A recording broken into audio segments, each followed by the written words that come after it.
Selamat pagi untuk kita semua. Terima kasih untuk waktu dan kesempatan yang diberikan kepada kelompok kami untuk melakukan presentasi mengenai materi saham dan penilaiannya. Sebelum memasuki materi, kami akan memperkenalkan diri masing-masing. Saya selaku moderator, Helda Sariwilinda Paroka dengan NIM 19190108. Dan teman saya, Perkenalkan, nama saya Elsa Dai Jermian Adu, NIM 19190119. Perkenalkan, nama saya Putri Rida Angelin Besi, NIM 19190106. Perkenalkan, nama lengkap saya Madleni Lende, NIM 19190121. Perkenalkan, nama saya Orce Agustina Pandi, NIM 19190103. Perkenalkan, nama saya Yasser Soekarno Raga, NIM 19190133. jadi baik, materi yang akan kami bahas mengenai saham dan penilaiannya, yaitu materi pertama mengenai pengertian saham. Saham merupakan surat berharga yang diterbitkan emiten yang menyatakan bahwa pemilik saham mempunyai hak kepemilikan atas aset-aset perusahaan. Imbalan yang bisa diterima investor saham yaitu yang pertama ada hak kepemilikan, yang kedua ada dividen, dan yang ketiga ada capital gain. Tujuan penilaian saham. Saham merupakan aset finansial yang dapat dijadikan investasi. Penilaian saham dilakukan untuk menentukan apakah saham yang akan dibeli atau dijual akan memberikan tingkat return yang sesuai dengan return yang diharapkan. Nilai saham dibedakan menjadi 3, yaitu yang pertama nilai buku, yang kedua nilai pasar, dan yang ketiga nilai intrinsik. Yang pertama nilai buku atau book value. Nilai buku per lembar saham adalah nilai aktiva bersih atau net asset yang dimiliki pemilik dengan memiliki satu lembar saham. Dilihat dari laporan keuangan perusahaan yang bersangkutan, nilai buku dirumuskan dengan total ekuitas dibagi dengan jumlah saham biasa yang beredar. Yang kedua, nilai pasar atau market value.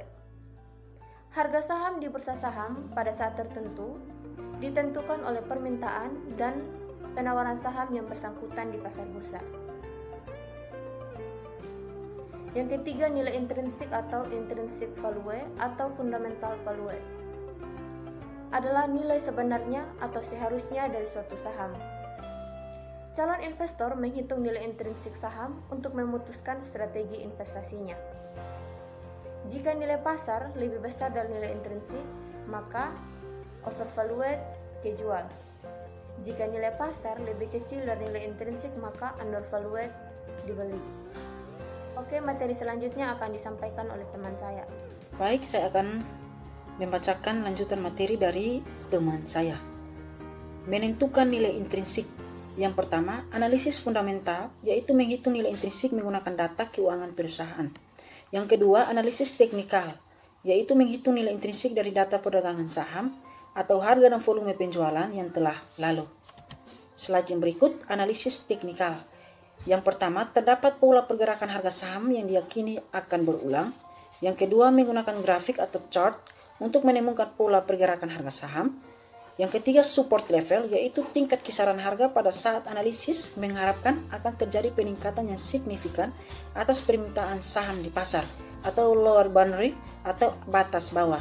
Yang keempat, resistency level, yaitu tingkatan kisaran harga pada saat analisis berharap terjadi peningkatan yang signifikan atas penawaran saham di pasar, atau upper boundary atau batas atas. Baik, kita akan melihat grafik di slide yang ke-10. Baik, kita akan lanjut. Yang kelima, analisis ini merupakan upaya untuk memperkirakan harga saham dengan mengamati perubahan harganya di waktu lalu. Analisis ini didasarkan pada argumen bawah. Yang ke-6, harga saham mencerminkan informasi yang relevan. Yang ke-7, informasi yang relevan ditujukan oleh perubahan harga di waktu lalu. Yang ke-8, perubahan harga saham akan mempunyai pola tertentu dan pola tersebut akan berulang. Yang ke-9, alat analisis pada analisis teknikal adalah didasarkan pada grafik atau chart, sehingga para penganut aliran ini sering disebut chartist. Yang berikut, catatan kritis terhadap analisis teknikal. Yang pertama, terlepas sejauh mana kita percaya akan pemikiran yang melandasi analisis teknikal, nampaknya jenis analisis ini yang sering dipakai para praktisi di bursa. Yang kedua, dari sisi akademisi yang terjadi pertanyaan adalah, kalau benar pola gerakan harga saham mempunyai gerakan tertentu dan akan berulang, bukankah pola tersebut akan dapat diprediksi? Yang ketiga, bukankah informasinya hanyalah perubahan harga saham di waktu lalu yang dapat diperoleh semua pemodal? Yang keempat, dengan demikian, para pemodal akan bereaksi sesuai dengan prediksi tersebut sehingga akhirnya pola tersebut akan hilang sehingga tidak berpola lagi. Slide yang berikut, analisis fundamental, tahapan proses analisis top down. Yang pertama, analisis ekonomi dan pasar modal. Yang kedua, analisis industri. Yang ketiga, analisis perusahaan. Slide yang berikut, analisis ekonomi. Yang pertama, terdapat hubungan yang erat antara kondisi ekonomi global dan nasional terhadap kinerja pasar modal suatu negara, apalagi terhadap suatu perusahaan. Yang kedua, menganalisis variabel ekonomi makro suatu negara seperti produk domestik bruto atau GNP, tingkat pengangguran, tingkat inflasi, kurs valuta asing, investasi swasta, dan tingkat bunga. Slide yang berikut, analisis industri. Yang pertama, diperlukan untuk memilih industri yang memiliki prospek yang menguntungkan. Yang kedua, beberapa penelitian menyebutkan A. Industri yang berbeda mempunyai tingkat return yang berbeda. B. Tingkat return masing-masing industri berbeda di setiap tahunnya. C. Tingkat return perusahaan-perusahaan di suatu industri yang sama terlihat cukup beragam. D. Tingkat risiko industri juga beragam. E. Tingkat risiko suatu industri relatif stabil sepanjang waktu. Baik, materi selanjutnya akan dibacakan oleh teman saya. Terima kasih. Baik, saya akan melanjutkan materi, yaitu daur hidup industri dikaitkan dengan nilai penjualan. Daur hidup industri terbagi dari beberapa, yaitu yang pertama tahap permulaan, kemudian pertumbuhan, kedewasaan, stabil, penurunan persaingan dalam industri, Michael Porter 5 Force of Competitive, kemudian internal rivalry, new entrants, supplier, consumers, dan substitution.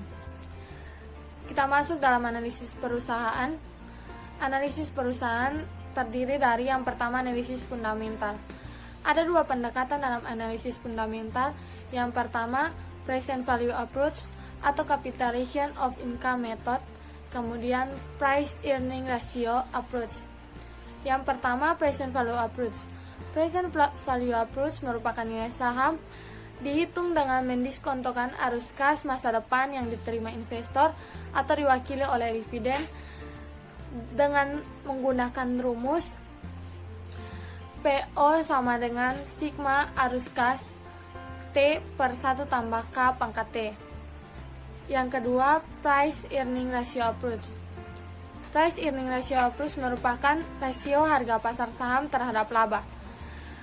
Price ratio approach ini menunjukkan berapa besar investor menilai bunga saham dari kelipatan laba yang dilaporkan perusahaan. Dengan menggunakan rumus price earning ratio sama dengan harga per lembar saham per laba per lembar saham. Atau bisa juga kita tulis dengan P per E. Kita lanjut, ada dua komponen utama dalam menganalisis perusahaan. Yang pertama, earning per share atau EPS dan price earning ratio atau PER. Kedua komponen dapat dipakai mengestimasi nilai intrinsik saham. Dividen yang dibayarkan berasal dari earning dan ada hubungan antara perubahan earning dengan perubahan harga saham. Berikutnya, penilaian saham preferen. Penilaian saham preferen merupakan saham yang memberikan sejumlah dividen yang tetap jumlahnya dalam waktu yang tak terbatas. Karena saham preferen tidak mempunyai tanggal jatuh tempo, maka penilaian saham preferen merupakan suatu perpetuitas.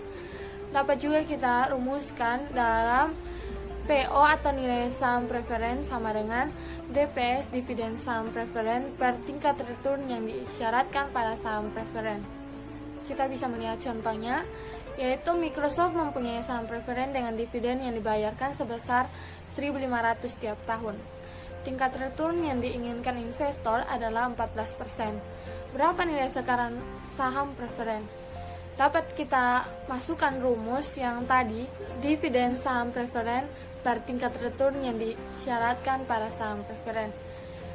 Kita lihat di sini, dividen saham preferen yaitu 1.500 tiap tahun.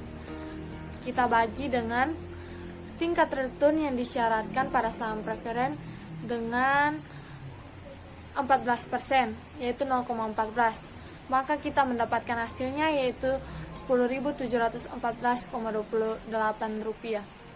Penilaian saham. The formulas can be broken into parts. Dividend yield ditambah capital gains, di mana kita bisa lihat rumusnya yaitu expected return sama dengan R sama dengan DI V1 ditambah P1 kurang P0 dibagi P0. Nah, ada contoh di sini yaitu PT XYZ memperkirakan akan ada distribusi dividen tahun depan sebesar 3.003.000. Harga saham PT ini sekarang adalah 8.000 per lembar. Tahun depan diramalkan harga saham akan naik menjadi 10.000 per lembar karena perusahaan baru saja memenangkan proyek sebesar dari pemerintah. Berapa expected return dari harga saham PT XYZ, di mana R sama dengan 3.000 ditambah dengan 10.000 dikurang 8.000 dibagi dengan 8.000 sama dengan 62,5%. Penilaian saham biasa. Dividen diskon model. Perhitungan harga saham sekarang yang menyatakan bahwa nilai saham sama dengan present value dari semua dividen yang diharapkan diterima di masa akan datang,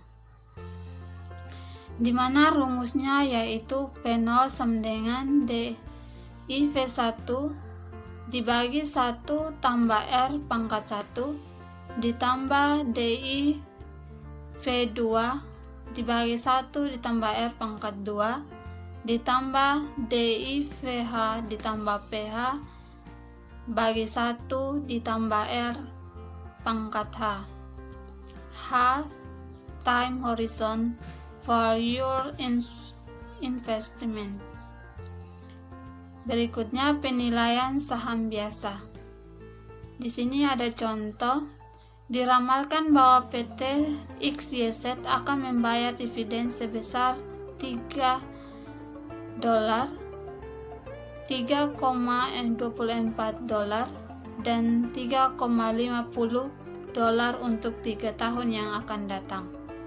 Pada tahun ketiga kalian mengantisipasi penjualan saham dengan harga pasar sebesar $94,48. Berapakah harga saham apabila diketahui 12% expected return, di mana PV sama dengan 3,00 dibagi 1 P tambah 12 pangkat 1 tambah 3,24 bagi 1 ditambah 12 pangkat 2 ditambah 3,50 tambah 94,48 bagi 1 ditambah 12,3. Maka hasilnya $75,00. Pendekatan penilaian saham biasa. Penilaian saham biasa lebih sulit dibandingkan dengan penilaian obligasi karena yang pertama, arus kas yang dihasilkan saham biasa tidak pernah dapat diketahui terlebih dahulu. Saham biasa tidak punya jangka waktu tempo. Yang ketiga, tidak ada cara yang mudah untuk menentukan berapa tingkat keuntungan yang disyaratkan pasar. Penilaian saham biasa.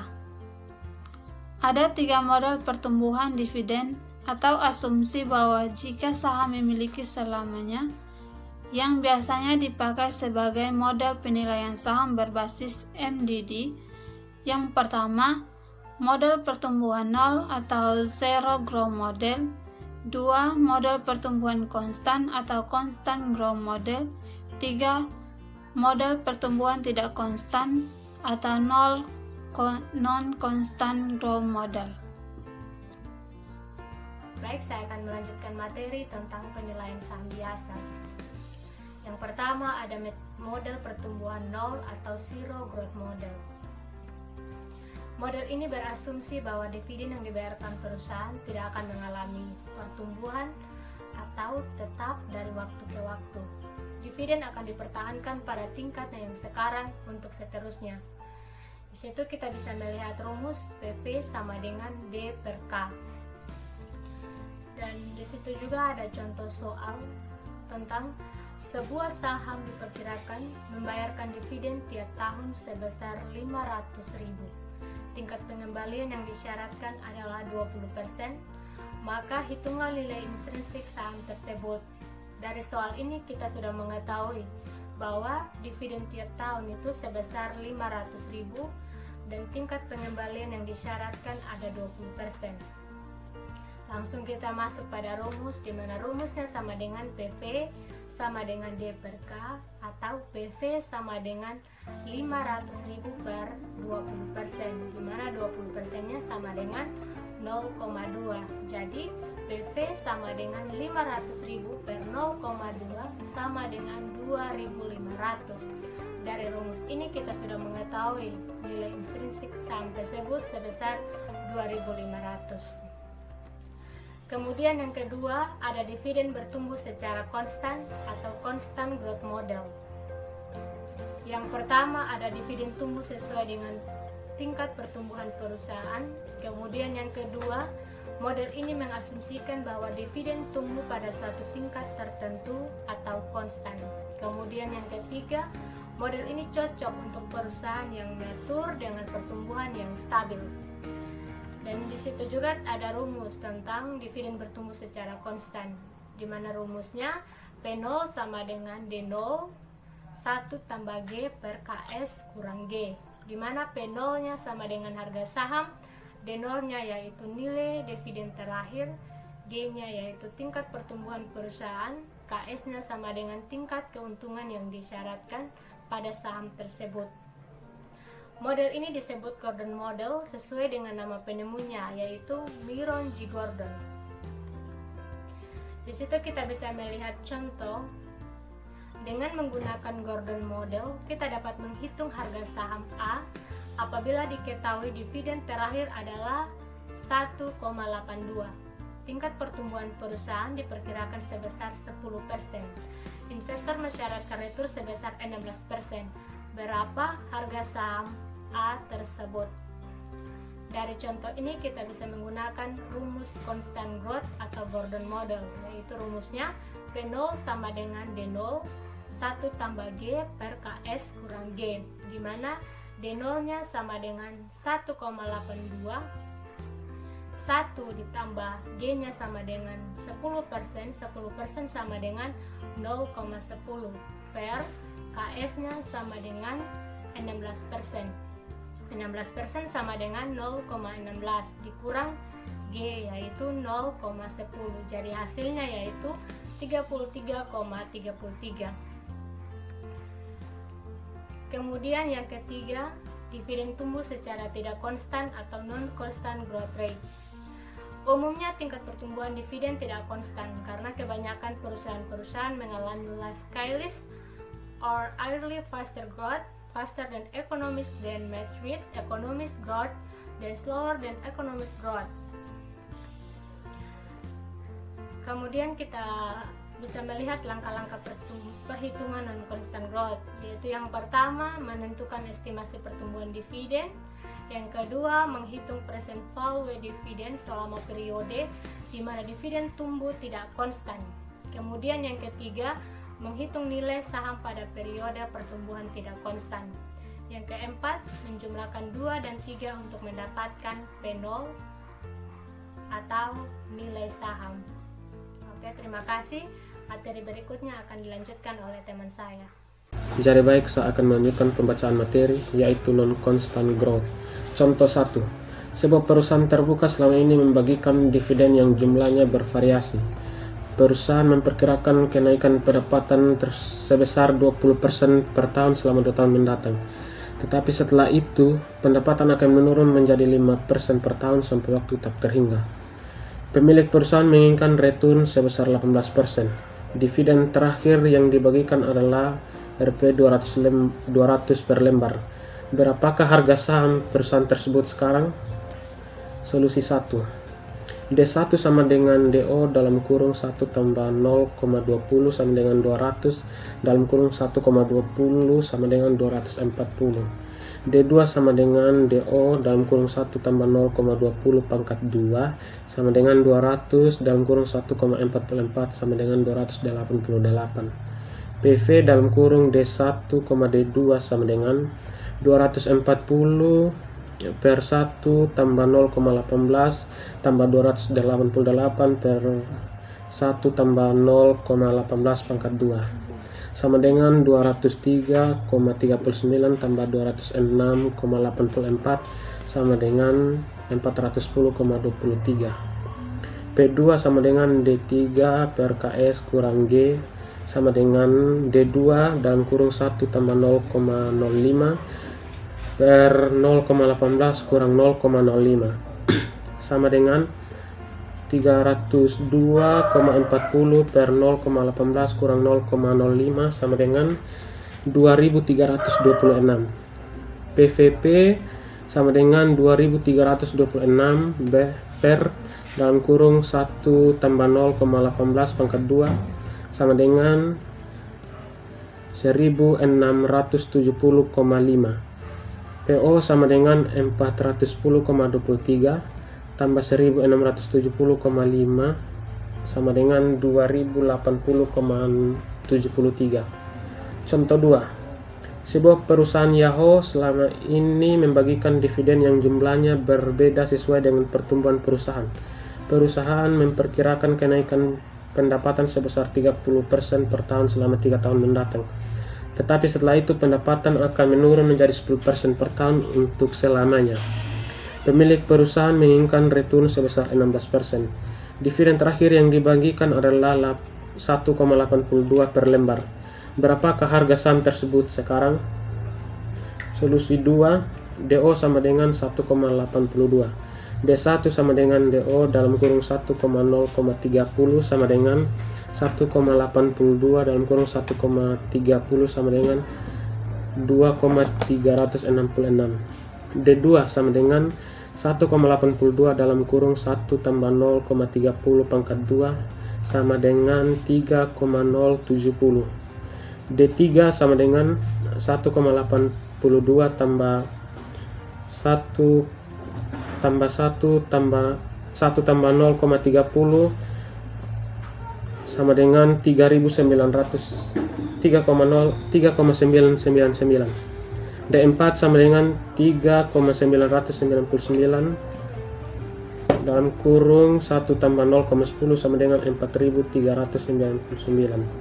PV dalam kurung D1, D2, D3 sama dengan 2,36 per 1 tambah 0,16 tambah 3,070 per 1 tambah 0,16 pangkat 2 tambah 3,999 per 1 tambah 0,16 sama dengan 6,89.